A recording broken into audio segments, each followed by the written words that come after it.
Hello students, आज हम लोग बात करेंगे construction of three phase synchronous machine. Three phase synchronous machine क्या होती है ये तो हम लोग पिछले लेक्चर में डिस्कस कर चुके हैं।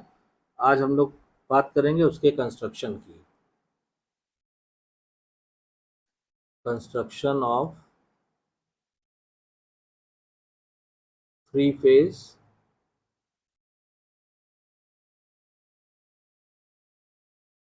Synchronous machines. ठीक है, अब देखिए सिंक्रोनस मशीन में क्या होता है कि जैसे कि और रोटेटिंग मशीन में होता है कि an alternator consist of two main parts namely the stator and the rotor. तो इसमें भी क्या होता है कि अल्टरनेटर में बेसिकली दो मेन पार्ट होते हैं। एक हो गया आपका स्टेटर, जैसे अभी तक हम लोग और मशीनों में भी पढ़ते आए हैं, और दूसरा हो गया आपका रोटर। ठीक है, अब इसमें क्या होता है कि और इसमें हम मालूम है स्टेटर क्या है, ये स्टेशनरी पार्ट है, और रोटर क्या है, दैट इज रोटेटिंग पार्ट। ठीक, इसमें क्या होता है कि जो स्टेशनरी पार्ट है मतलब stator, it carries the armature winding in which the voltage is generator. तो स्टेटर में क्या होता है, आर्मेचर वाइंडिंग होती है, और आर्मेचर वाइंडिंग वो वाइंडिंग होती है जिसमें वोल्टेज जनरेट होता है। ठीक, the output of the machine is taken from the stator. The rotor is the rotating part of the machine. The rotor produces the main field flux. तो इसमें armature winding होती है जिसमें वोल्टेज जनरेट होता है, और रोटर में हमें मालूम है कि rotor produces the main field flux. जो मेन फील्ड फ्लक्स की ज़रूरत होती है मशीन की वर्किंग के लिए, वो रोटर जनरेट करता है। ठीक, अब इसमें हम लोग बात करते हैं कि पहले स्टेटर की कंस्ट्रक्शन की, कि स्टेटर कैसे बनता, कैसे होता है इसका कंस्ट्रक्शन। तो अगर हम स्टेटर के कंस्ट्रक्शन की बात करेंगे थ्री फेज सिंक्रोनस मशीन के लिए, देखिए स्टेटर का कंस्ट्रक्शन कैसे होता है, जैसे अभी तक और मशीन्स का हम लोग देखते आए हैं।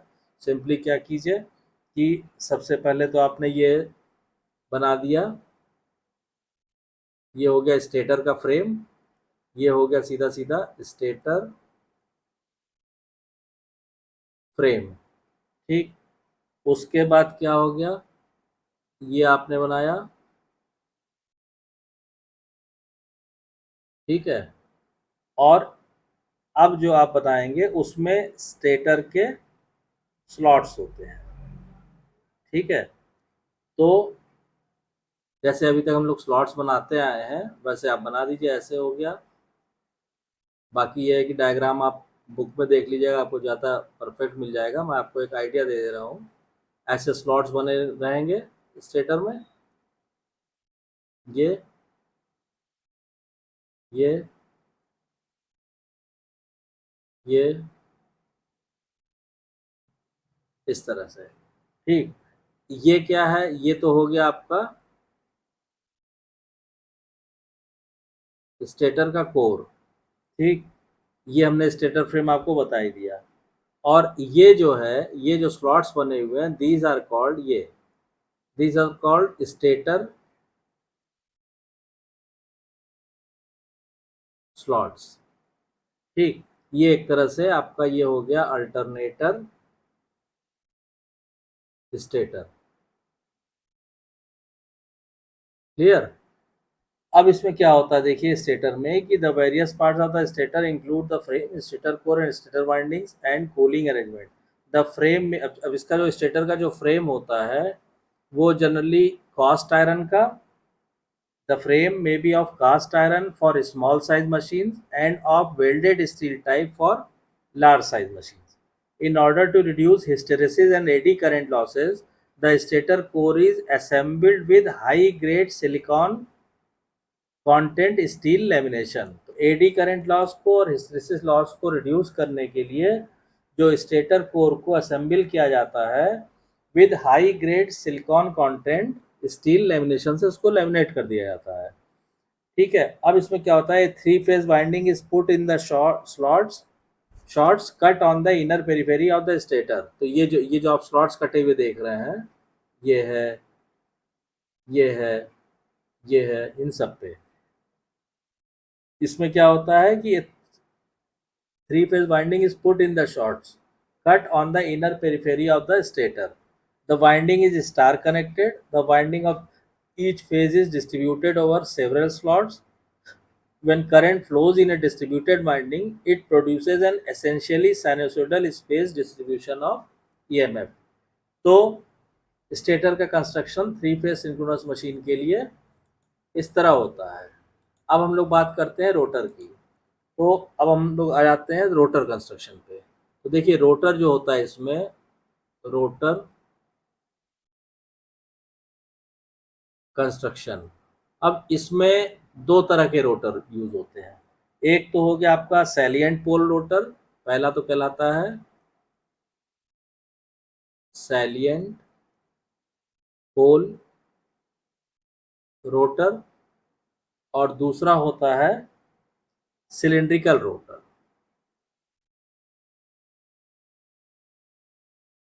सिलिंड्रिकल रोटर, ठीक। अब इसमें हम लोग पहले बात करते हैं सैलिएंट पोल रोटर की और उसके बाद बात करेंगे सिलिंड्रिकल रोटर की, ठीक है। तो उससे क्या होगा कि आपका जो पूरा कंस्ट्रक्शन है सिंक्रोनस मशीन का वो पूरा हो जाएगा। तो पहले हम लोग बात करते हैं सैलिएंट पोल रोटर के कंस्ट्रक्शन की, ठीक है। तो अब देखिए सैलिएंट पोल, इसमें क्या होता है कि देखिए सैलिएंट का मतलब क्या होता है। सैलिएंट की मीनिंग होती है प्रोट्रूडिंग, प्रोट्रूडिंग, या और आसान लैंग्वेज में जो जिससे आप फैमिलियर होंगे, ये दिस इज कॉल्ड प्रोजेक्टिंग, ऐसे समझ लीजिए आप, ठीक है। इसमें क्या होता है, salient pole rotor consist of poles projecting out from the surface of the rotor core. मतलब ये रोटर ऐसे होते हैं जिसमें जो पोल्स हैं आपके वो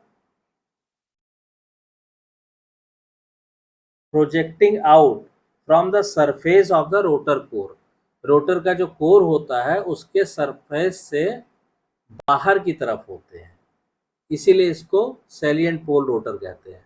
अब इसको अगर आप ड्रॉ करना चाहे डायग्राम को, ठीक है, तो मैं इसको आपको ड्रॉ करके दिखा देता हूँ कि किस तरह होता है, ठीक है। सपोज कीजिए ये तो मान लीजिए हो गया, पहले हमने 20 से शुरू किया, ये तो हो गया शेफ्ट, ठीक है। अब इसके ऊपर मान लीजिए हमने एक स्टील का स्पाइडर सेट किया। सपोज कीजिए इसका इसका जो डायग्राम बनेगा, मान लीजिए ये हमने बनाया इस तरह, इस तरह, ठीक। फिर ऐसे चले, फिर हमने बनाया इस तरह, ठीक है। फिर ऐसे चले,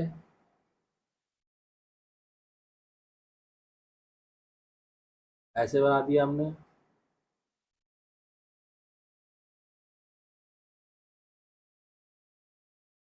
ठीक है। तो इसका डायग्राम एक्यूरेट जो है आप बुक में देख लीजिएगा, मैं आपको एक हिंट दे दे रहा हूँ कि इस तरह से एक स्टील का स्पाइडर लगा हुआ है मान लीजिए, ठीक। अब इसमें क्या होगा कि इसमें पोल जैसे 1 2 3 4 5 6, कायदे से 6 होना चाहिए था। तो देखिए ये स्लॉट देखिए 1 2 3 4 5, एक कम रह गया, 6 होना चाहिए था, ठीक है। मान लीजिए हमने कहा एक ऐसे बना दिया आपको सब समझाने के लिए। अब क्या होगा इसमें कि यहाँ पे जो मेन चीज़ आपको बतानी है वो ये बतानी है कि सपोज कीजिए ये एक नॉर्थ पोल हो गया, ठीक। ये क्या होगा, ये सर ये आउटवर्ड इस तरह होगा इसका फिगर, यहाँ स्लॉट्स बने होंगे, ठीक। ये मान लीजिए नॉर्थ पोल हो गया, ठीक है, इस तरह। अब इसी के करस्पॉन्डिंग इधर आप बनाएंगे, तो इसको देख लीजिएगा फिगर को आप, इधर क्या होगा, इधर ऐसे ही आउट डायरेक्शन में साउथ पोल बन जाएगा, ठीक है। तो इस तरह से किसी कहीं भी आप देख लीजिएगा, तो इस तरह से जब आप 6 पोल सैलिएंट रोटर का आप डायग्राम ऐसे दो ये हो गए, फिर मान लीजिए दो चार इधर हो गया, और फिर दो छः, इस तरह से 6 पोल बने होते हैं। इसको फिगर आप देख लीजिएगा बुक में। तो इसमें क्या होगा कि since the rotor is subjected, देखिए salient pole rotors are normally use for rotors with 4 और मोर पोल। जनरली जो सैलिएंट पोल रोटर होते हैं वो यूज होते हैं 4 या उससे ज़्यादा, 4 पोल्स और मोर देन 4 पोल्स के लिए। पहली चीज, मोर देन 4 पोल्स। उसके बाद क्या होगा कि since the rotor is subjected to changing magnetic fields, it is made of this steel laminations to reduce AD current losses. Poles of identical dimension are assembled by stacking laminations to the required length and then riveted together. मतलब एक तो इसमें steel lamination किया जाता है, ठीक है, eddy current losses को रिड्यूस करने के लिए, और पोल्स जो होते हैं वो सब इक्वल डायमेंशन के होते हैं। ये तो मैंने यहाँ फ्री हैंड में ड्रॉ यहाँ नहीं हुआ क्लियर, मतलब ये आपके 2 पोल्स ये हो गए, 2 ये हो गए और 2 ये हो गए, ये सब इक्वल डायमेंशन में होंगे, इक्वल डायमेंशन में, ये ध्यान रखिएगा, ठीक है। अब उसके बाद क्या होता है आपका कि after placing the field coils around each pole body, these poles are fitted by a dovetail joint to a steel spider key to the shaft. Salient pole rotors have concentrated windings on the poles. तो देखिए poles पे जो winding आपको दिख रही है, ठीक है, तो जो सैलिएंट पोल रोटर होते हैं वो कॉन्सेंट्रेटेड वाइंडिंग होती है उनकी पोल्स पे। इसके अलावा damper bars are usually inserted in the pole faces to damp out the rotor oscillation during sudden change in load condition. तो इसमें डैम्पर बार भी यूज होता है ताकि लोड कंडीशन में जो वाइब्रेशंस है उनको वो बाहर कर सके, ठीक है। A salient pole synchronous machine has a non uniform gap. Salient pole जो रोटर मशीन होती है उसमें जो यूनिफॉर्म गैप होता है वो नॉन नॉन यूनिफॉर्म होता है, जो एयर गैप होता है। The air gap is minimum under the pole centers and it is maximum in between the poles. मतलब पोल सेंटर पे एयर गैप मिनिमम होता है और इन बिटवीन पोल्स जो है मैक्सिमम होता है। The pole faces are so shaped that the radial air gap length increases from the pole centre to the pole tips.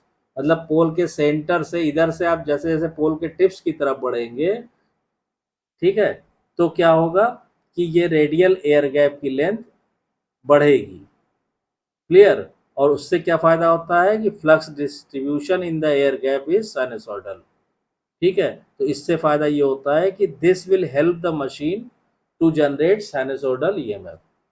तो ये मेन फायदा होता है salient rotor type 3 phase synchronous machine में, ठीक है। अब इसमें जो सेकेंड वाला जो होता है सिलेंड्रिकल रोटर, ठीक है, सिलेंड्रिकल रोटर की अगर हम लोग बात करेंगे तो चलिए सिलेंड्रिकल रोटर को हम लोग नेक्स्ट लेक्चर में डिस्कस करते हैं।